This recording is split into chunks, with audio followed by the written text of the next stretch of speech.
I was born here in Trang, and I grew up among these rubber trees forests. I was very attracted by this wonderful nature and also all that man can do with it.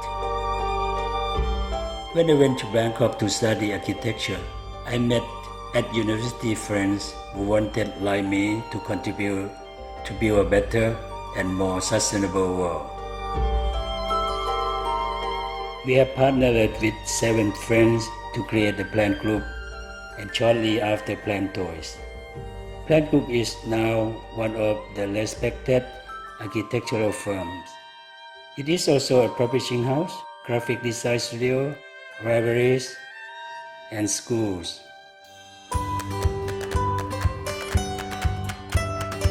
For over 30 years, PlanToys design and manufactures toys in the utmost respect of children and nature. We create toys from our design office in Bangkok with education and design specialists. All our toys are made in our factory in Trang.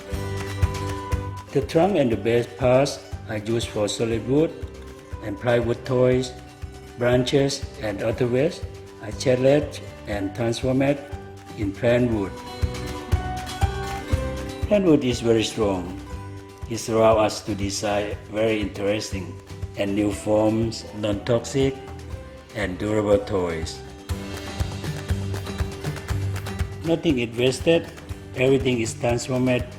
Roots and other wood pieces that cannot be used are converted to energy in our new factory. Every year, 10,000 of children visit our factory. We teach them that they can be the architect of a better world. Better kit for a better world, that is our sustainable way.